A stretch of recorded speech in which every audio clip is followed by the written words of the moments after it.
Hello friends, कैसे हैं आप लोग? आई होप आप लोग ठीक होंगे, पढ़ाई बहुत अच्छी चल रही होगी। तो आज हमारा डे 14 ऑफ ऐसे सीरीज एंड आज का हमारा टॉपिक है ऐसे 580। 580 बात करते हैं रिटर्न रिप्रेजेंटेशन के बारे में। और जो रिटर्न रिप्रेजेंटेशन है वो हमारे ऑलमोस्ट हर ऐसे में कहीं ना कहीं मेंशन होता है। तो एक्चुअल में उसके बारे में डिटेल में हम यहाँ पढ़ेंगे। ओके, तो सबसे पहले definition and scope. Definition simple है कि a return statement provided by the management to the auditor to confirm certain matters or support other audit evidence। यानी कि मैनेजमेंट जो है कुछ certain matters पे एक रिटर्न रिप्रेजेंटेशन देगा या रिटर्न स्टेटमेंट देगा जो ऑडिटर को हेल्प करेगा उस मैटर से रिलेटेड एविडेंस रखने में। लाइक मतलब जब वो रिटर्न स्टेटमेंट जो देगा वो एक तरीके का ऑडिट एविडेंस माना जाता है। स्कोप ऑफ 580 क्या है? यही जो है मतलब स्कोप भी आता है, डेफिनेशन भी यही आती है और स्कोप भी यही आता है कि ऑडिटर को जो है मैनेजमेंट से रिटर्न स्टेटमेंट लेना है किसी भी मैटर के केस में या जो भी मैटर उसको लगता है करेक्ट उसमें। और ये हमेशा एक्सक्लूसिव रहेगा financial statement, assertion there on and supporting books records. यानी कि जो किसी भी तरीके का असर्शन नहीं होगा, फाइनेंशियल स्टेटमेंट नहीं होगा और कोई भी सपोर्टिंग बुक रिकॉर्ड्स नहीं होने चाहिए। उसके अलावा जो होगा वही होगा हमारा रिटर्न रिटर्न स्टेटमेंट। ऑब्जेक्टिव क्या है? Obtain support and respond.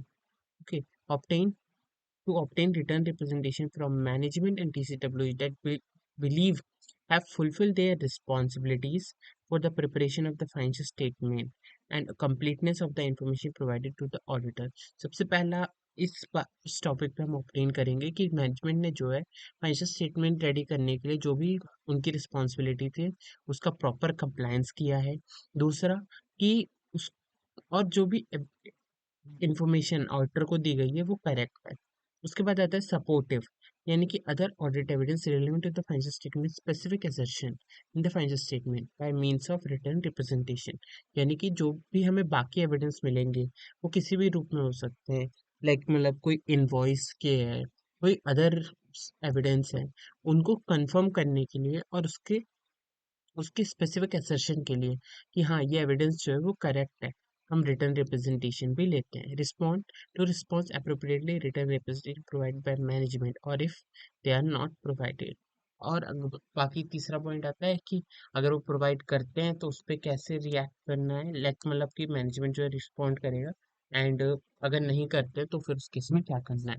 तो ये था ऑब्जेक्टिव ऑफ ऑडिटर्स। पहला, फाइनेंशियल स्टेटमेंट और जो इन्फॉर्मेशन दी है वो करेक्ट है उसके बेसिस पे रिटर्न देना है। दूसरा, सपोर्टिव के बेसिस पे भी रिटर्न रिप्रेजेंटेशन ले सकते हैं।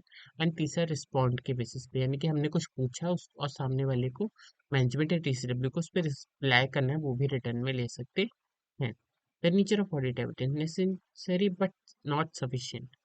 अगर रिटर्न रिप्रेजेंटेशन और अदर ऑडिट एविडेंस दो चीजें होती हैं तो रिटर्न रिप्रेजेंटेशन वैसे तो कंपलसरी है कि आपको लेना ही चाहिए।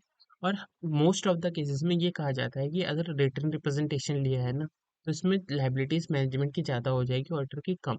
इससे क्या होगा कि हमें प्रूफ मिल जाएगा कि हाँ मैनेजमेंट एग्री करता है हमारी हर चीज़ से। लेकिन अगर ऑडिट अदर ऑडिट एविडेंस की बात करें तो हम ये नहीं कह सकते कि यार रिटर्न रिप्रेजेंटेशन ले लिया अब हमें ऑडिट में और कुछ एविडेंस लेने की ज़रूरत नहीं है। ठीक है, हमें बाकी एविडेंस लेने की भी ज़रूरत है। बस रिटर्न रिप्रेजेंटेशन एक नोट काम करता है कि हाँ जो एविडेंस हमने कलेक्ट किए हैं उससे मैनेजमेंट ऑलरेडी एग्री करता है।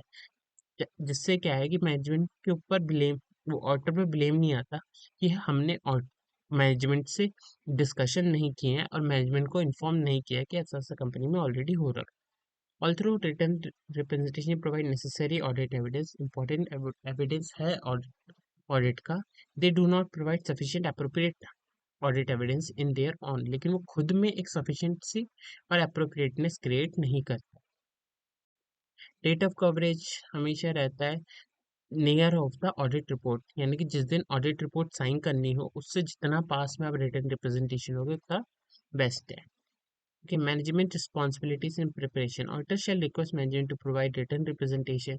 वही कि मैनेजमेंट जो है रिटर्न में प्रोवाइड करेगा कि हमने जो फाइनेंशियल स्टेटमेंट वो एप्लीकेबल फाइनेंशियल रिपोर्टिंग फ्रेमवर्क के हिसाब से प्रिपेयर करी है। दूसरा, इंफॉर्मेशन, जो भी एक्सेस या इंफॉर्मेशन मिली है ऑर्डर को वो मैनेजमेंट ने करेक्ट दी है, और जो भी ट्रांजैक्शंस पता कर रहे हैं वो कंप्लीट है, इससे रिलेटेड भी ले सकता है।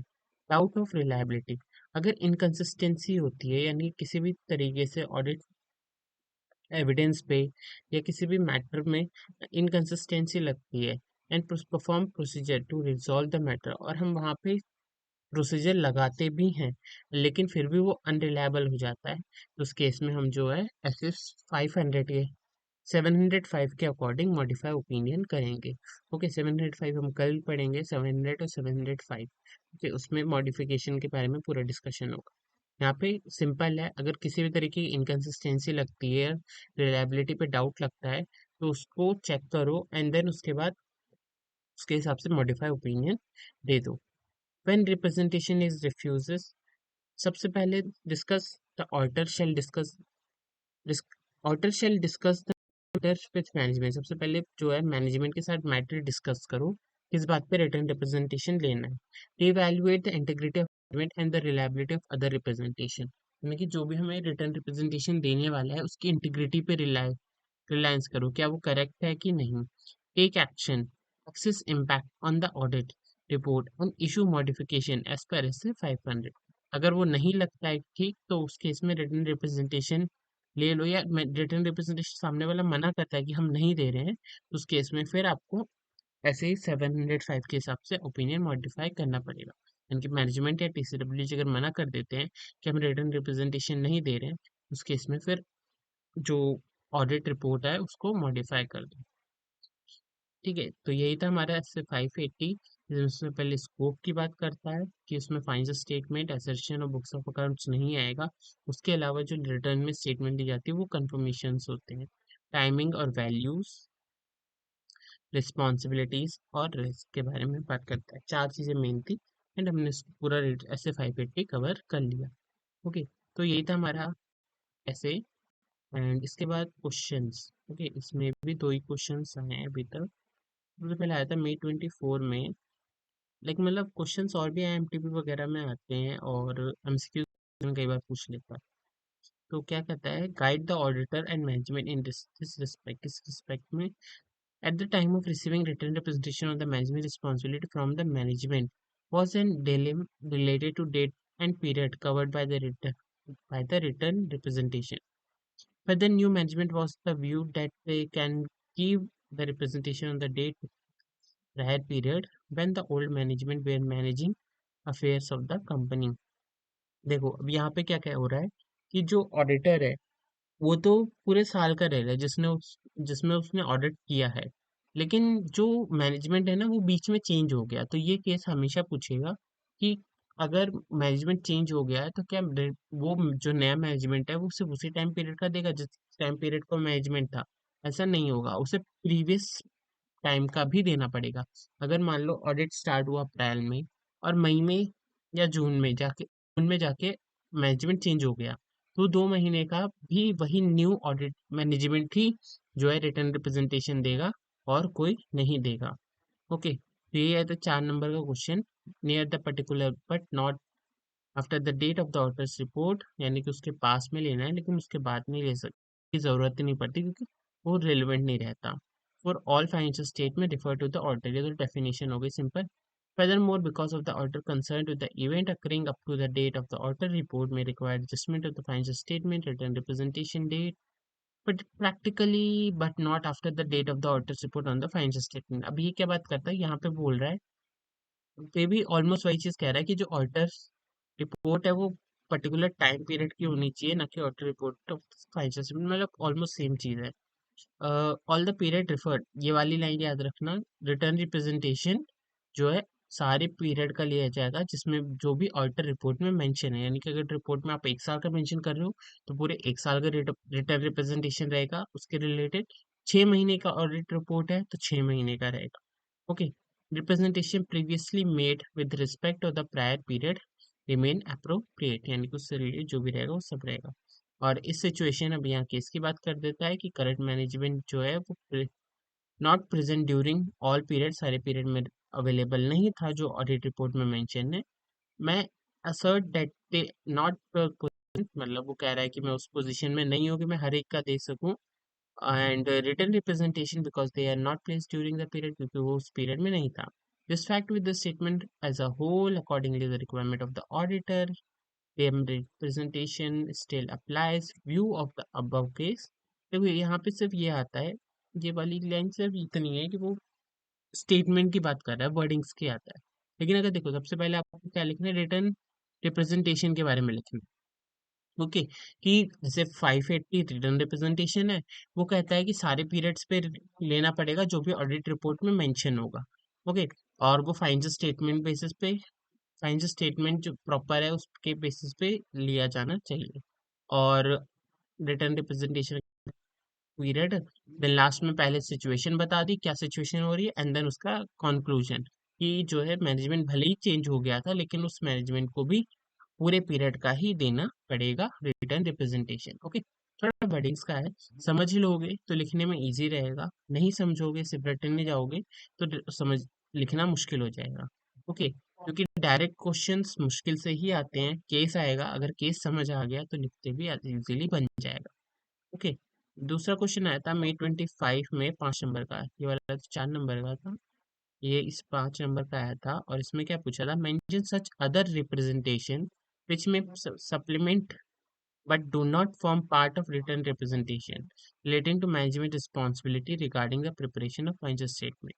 यानी कि कुछ और रिटर्न रिप्रेजेंटेशन के बारे में बताओ जो रिटर्न रिप्रेजेंटेशन का तो पार्ट नहीं है लेकिन मैनेजमेंट की रिस्पॉन्सिबिलिटी से हम कह सकते हैं. तो इसमें से पॉइंट्स है, ठीक है. सबसे पहले उन्होंने केस बता दिया कि in addition to the return representation, यानी कि regarding the preparation financial the auditor should consider request, यानी सबसे पहले आप लिख दो सिंपल कि जो भी रिटर्न पहले ऐसे 580 रिटर्न रिप्रेजेंटेशन, इसके अलावा मैनेजमेंट की रिस्पॉन्सिबिलिटी के अलावा जो है ऑडिटर कुछ और चीजों पे भी रिटर्न रिप्रेजेंटेशन ले सकता है, रिक्वेस्ट कर सकता है, जो भी उसको करेक्ट लगता है. तो other representation do not form the part of the return representative, वो रिटर्न रिप्रेजेंटेशन के पार्ट नहीं होते मैनेजमेंट की रिस्पॉन्सिबिलिटी, लेकिन वो इम्पोर्टेंट वो भी होते हैं. जैसे कि selection and application of accounting policies, whether matter will be following, कुछ ये मैटर्स भी है, प्लान्स और intentions of classification of assets, liabilities, titles और over aspects of law regulation. Simple मैं इसको याद करने का सिंपल मेथड बताता हूँ. ओके, अदर रिप्रेजेंटेशन है ना, सिंपल समझ लो, कंपनी है, फाइनेंशियल स्टेटमेंट है. फाइनेंशियल स्टेटमेंट क्या क्या आ जाएगा, सबसे पहले एप्लीकेबल फाइनेंशियल रिपोर्टिंग फ्रेमवर्क, उसके बारे में ऑलरेडी एक बार हम बात कर चुके हैं, और यहाँ भी आप मेंशन कर सकते हो कि आपने किस तरीके से एप्लीकेबल फाइनेंशियल रिपोर्टिंग फ्रेमवर्क बनाया है, यानी कि किस फाइनेंशियल स्टेटमेंट को बनाने के लिए तो financial applicable financial reporting framework check करना ही होगा. तो एप्लीकेबल अकाउंटिंग पॉलिसीज के बारे और एप्रोप्रिएटनेस के बारे और एप्रोप्रिएट इसके बारे में यहाँ बात की है, ठीक है. जो मेन होता है उसमें AFRF एप्लीकेबल फाइनेंशियल रिपोर्टिंग की बात करता है. यहाँ पे अकाउंटिंग पॉलिसी यानी कि अकाउंटिंग कैसे करते हो फाइनेंशियल स्टेटमेंट की वो बता, मतलब सिंपल फाइनेंशियल स्टेटमेंट है, वो प्रिपेयर कैसे होगा, अकाउंटिंग पॉलिसी अकाउंटिंग करके अकाउंटिंग पॉलिसीज लिख दो, पहला पॉइंट. ठीक है, जब दूसरे मैटर्स में आते हैं उसमें क्या क्या चीजें हैं, अब सिंपल फाइनेंशियल स्टेटमेंट की बैलेंस शीट आ गई ना, बैलेंस शीट में एसेट साइड और लाइबिलिटी साइड आ गई, तो उसका वैल्यूएशन किस तरीके से करते हो, ठीक है, प्लान या इंटेंशंस कैसे करते हो. उसके बाद लाइबिलिटीज है, तो लाइबिलिटीज एक्चुअल है या कंटेजेंट है, ठीक है, अभी की है या बाद फ्यूचर में होने वाली लाइबिलिटीज है. फिर एसेट साइड है, तो एसेट्स में टाइटल और कंट्रोल्स कैसे हैं एसेट्स पे, कंपनी के ही है किसी आउटसाइडर के हैं, और ओवरऑल पूरी कंपनी को कौन देखता है, लॉस, तो लॉ लॉ के रिलेटेड, लॉ और रेगुलेशन के रिलेटेड मेंशन कर सकते हो. ठीक है, इस तरीके से याद कर लो, पूरा याद हो जाएगा. ओके, सिंपल क्या याद करना है कि फाइनेंशियल स्टेटमेंट है वो बनता है एप्लीकेबल फाइनेंशियल रिपोर्टिंग फ्रेमवर्क से, वो मेन रिटर्न रिप्रेजेंटेशन का पार्ट आता है मैनेजमेंट रिस्पॉन्सिबिलिटीज से. उसके बाद क्या आता है, फाइनेंशियल स्टेटमेंट बनाने के लिए अकाउंटिंग करनी होती है, अकाउंटिंग पॉलिसीज. दूसरा क्या है, उसमें एसेट्स और लाइबिलिटीज होती हैं, तो एसेट्स और लाइबिलिटीज की प्लानिंग कैसे होती है, लाइबिलिटीज है तो लाइबिलिटीज एक्चुअल है या कंटीजेंट, और एसेट्स है तो उसके टाइटल और कंट्रोल किसके हाथ में है, और इन सबको कौन देखता है, लॉस एंड रेगुलेशंस, तो उसके बारे में मेंशन कर. ओके, तो ये तो मैंने 580 May 25 में क्वेश्चन आया था, तो इस बार फिर से आ सकता है देखो, क्योंकि एक बार May 24 में आया, फिर May 25 में आया, तो फिर एक बार और May 26 में भी आ सकता है, तो ऐसे कोई चांसेस मत लेना. ओके. और यहाँ इसमें इम्पोर्टेंट में क्या है, मैं कहूँगा देखो ऐसे ही छोटा सा है, अगर एक बार भी read करोगे तो cover हो जाएगा। ठीक है, तो इसके साथ हमारा ऐसे 580 भी कवर हो जाता है। आई होप आप लोगों को वीडियो पसंद आई होगी। एंड वीडियो पसंद आई हो तो वीडियो को लाइक करना, चैनल को सब्सक्राइब करना, अपने दोस्तों को भी शेयर करना। और अगर कोई भी डाउट रह जाता है, कोई क्वेश्चंस नहीं समझ आता है, तो वो मेरे को शेयर कर देना, मैं उसको बता दूंगा। ओके, या कमेंट करके पूछ लेना कहाँ बताना है, अगर नहीं समझ आता है तो मैं बता दूंगा। इंस्टा, टेलीग्राम, व्हाट्सअप हर जगह मेरा, अब मैं अवेलेबल हूँ। ठीक है, कोई भी डाउट रहता है you can share with me any time. Okay, तो आज की वीडियो के लिए इतना ही, मिलते हैं नेक्स्ट वीडियो में कल, नेक्स्ट वीडियो में जिसमें हम ऐसे 700 और 795 दोनों कवर करने वाले हैं। तो ओके, थैंक यू।